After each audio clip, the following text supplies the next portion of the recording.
Bienvenue à tous. Welcome to Reporters here on France 24. I'm Mark Owen. In this edition, Rwanda has a grand plan to turn its capital, Kigali, into Africa's major international hub of business and finance. But for the people who live there now, this means total upheaval and, in many cases, forced demolition of their homes, which sometimes they have to do themselves. Simon Wolfhard is our reporter. Simon, this is clearly a story about how a president's grand plan clashes with the daily reality for ordinary people. But what else attracted you to this story? Well, Rwanda is one of the smallest countries in Africa, but one with big ambitions. The country is known for having faced the last genocide of the 20th century, the genocide against the Tutsi in 1994. It is a country which has rebuilt itself in a dazzling way and which is today a favorite among donors. But this rapid development is often at the cost of fierce repression against any opposition. When one travels across Rwanda, what strikes you is that not only has the country recovered, but it is developing at high speed. And within 30 years, its population will almost double. There is then not a single piece of land that is not already occupied, exploited. There are people almost everywhere in Rwanda. This population growth will pose a number of challenges for Rwandan society, both in terms of housing, employment, and environmental impact. Simon, thank you very much indeed. Let's take a look now at Simon's report.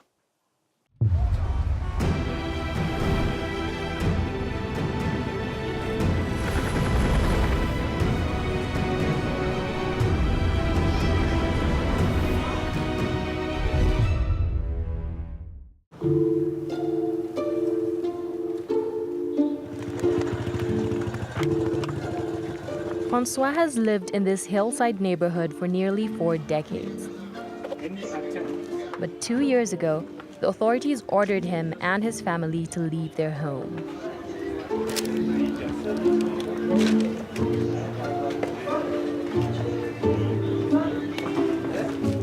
It was at risk of collapsing if a landslide happened during the rainy season.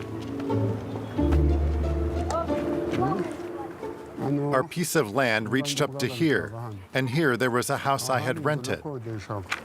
As the capital city developed, construction damaged the hills and weakened the land. Today, this neighborhood is facing destruction. Kigali is moving away from informal settlements. The 2050 urban planning project aims to create a modern city, but risks excluding the country's poorest. When the former mayor was in office, they marked my house to show it was to be destroyed. The authorities promised us compensation. Then one day I was ordered to move out and destroy my own house.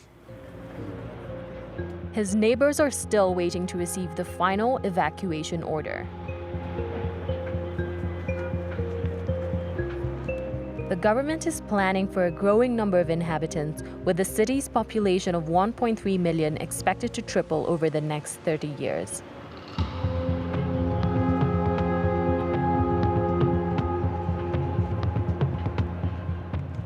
To accommodate its new residents, the government is constructing new buildings.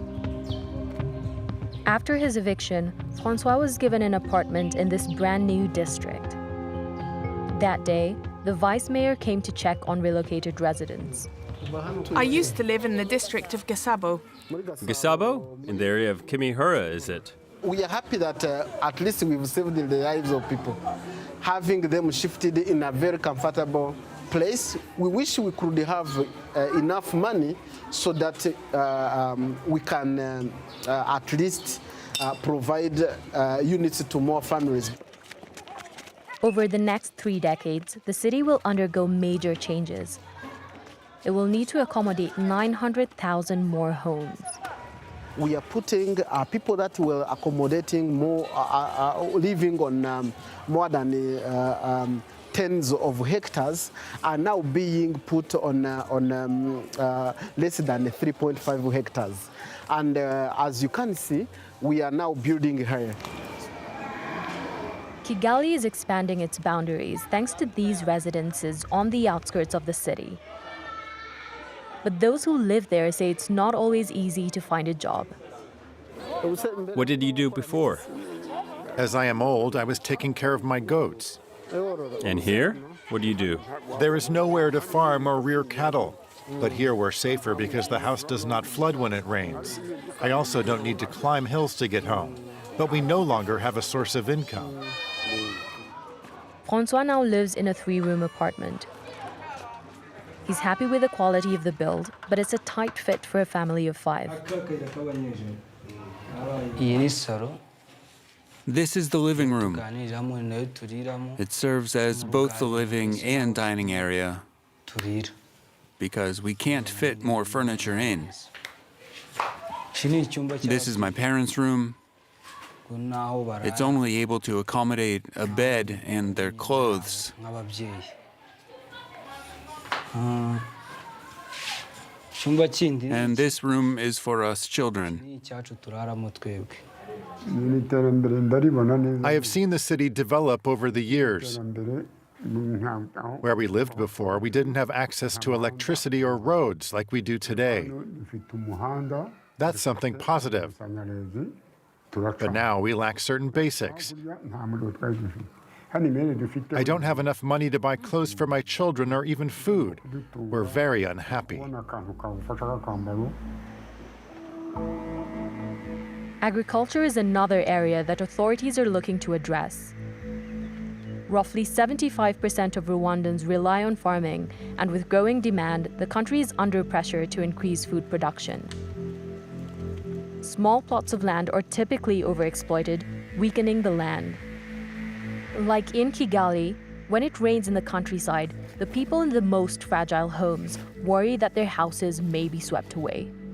Florence and her 3 children have faced the risk of landslides throughout their lives. I'm in the process of moving because I'm concerned about heavy rains that erode the land. Every rainy season, I'm forced to leave my home temporarily and find a safe place to live. In Gishumbi, dozens of people die every year from landslides. Initially, there was only a small water gully that passed through here, but it slowly grew.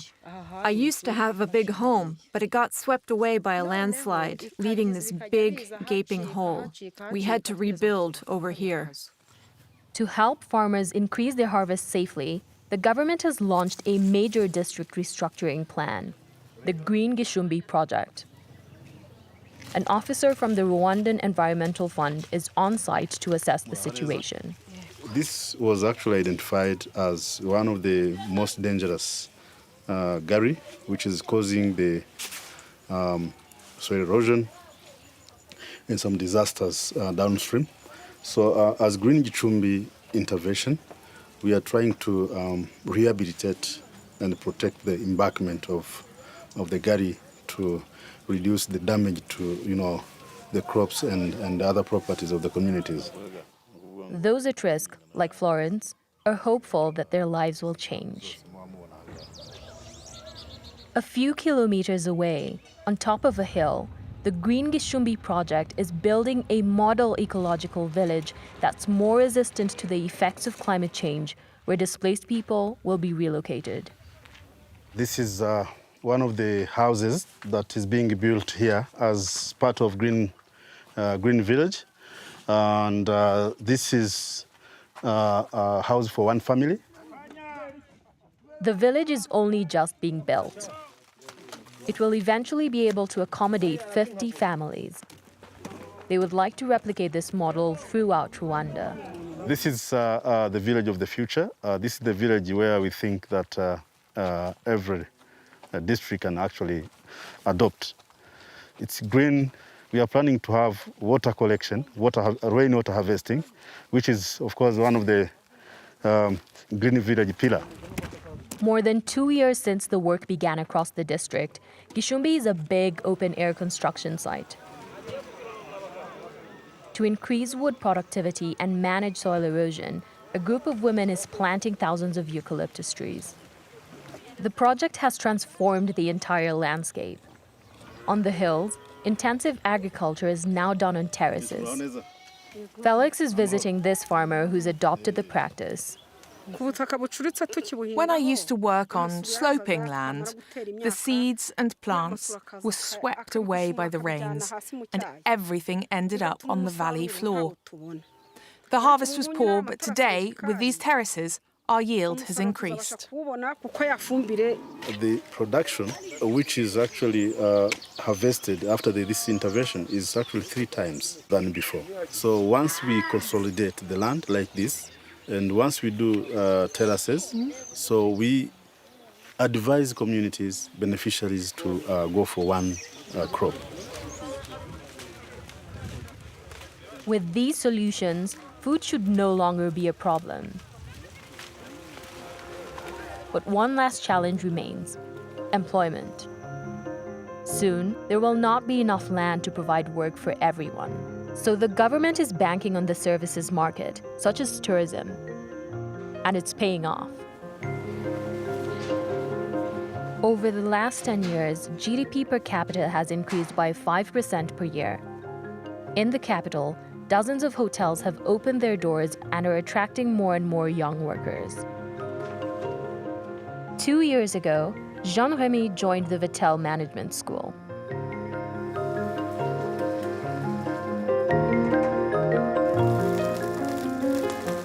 In this training, the main purpose is to get to know everything, what goes on in the restaurant, so that when I become the restaurant manager, I will know exactly what other employees will be doing, and I will know how to supervise them. This French school opened a Rwandan branch in 2018 to train the country's hospitality staff to international standards.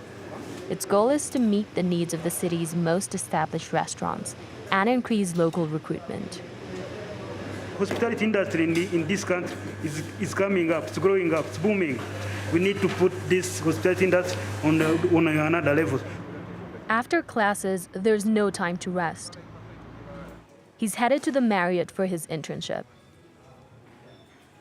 High-level clientele like wealthy businessmen and tourists visit the hotel very often, so he has to deliver top service. Most of the international clients, they come here with a little bit of expectations because there have been 2 different Marriott brands, so when they come here, they have the same expectations. The student doesn't count his hours. He knows he has to put in the time now to give himself an edge as the country makes an economic transformation. Getting my degree in management from VATEL, adding the skills I have covered from past 3 years doing practical applications and internship, so I'm confident that it will help me a lot to get a job as well. After his shift, Jean-Remy joins one of his fellow interns. They chat about the daily challenges of their work life. Like Jean-Remy and Mamerka, more and more young Rwandans are trying to break into the industry. It's really competitive, especially before we have only one university for this industry, but right now we have more than 5 universities. So that means there are a lot of people who are going at job markets, so that can make a huge competition. When you are at work, you do your best. You use the skills you have, you use the knowledge you have, and if the employer or the company sees that you are doing more than other people they will deliver, they will give you jobs. They are determined to get a job after they graduate. Rwanda is banking on the hopes of this generation to make a successful transition to a service economy. Now categorized as a least developed country, it aspires to reach middle-income status by 2035. Our reporter Simon Wolfart is still with us. Simon, thank you for that insight into Rwanda. Paul Kagame, the president, has a grand plan to grow the country into a middle-income destination. I'm wondering how and at what price to Rwandan people? Well, Rwanda is a small landlocked state in Central Africa, where the vast majority of the population still rely on agriculture for a living. So to develop its economy, the authorities have tried to move from a mainly agricultural economy to an economy of services, and that in a very short time, by presenting itself as a safe and dynamic destination for all kinds of businesses. Conference tourism has developed a lot here in recent years. Since 2017, the Rwandan capital has hosted hundreds of events, and the sector has brought hundreds of millions of dollars to the country's economy. 3 years ago, Kigali was even considered the second best city on the African continent for the organization of conferences. This dynamic has enabled Rwanda to achieve impressive economic growth, around 10% per year, but this growth has come at the cost of a lot of investment of public money and foreign loan. Even if it means highly increasing the level of Rwanda's debt, which has gone from 90% to 56% of GDP in almost 10 years, meeting the challenge of population growth therefore requires significant financial needs. The authorities continue to seek investors abroad. Let's listen to the Vice Mayor of Kigali on this subject. Up to 2050, we are in need of providing 27,000 dwelling units per year. But up to now, we are not even closer to that. We are encouraging people to come and invest in affordable and social housing. We are attracting more investors in order that to ensure the number of dwelling units we provide per year increases. Simon Wolfart, thank you very much indeed. You can see Simon's report again, of course, via our website, France24.com. This is Reporters on France 24. Stay with us. Most of all, stay safe.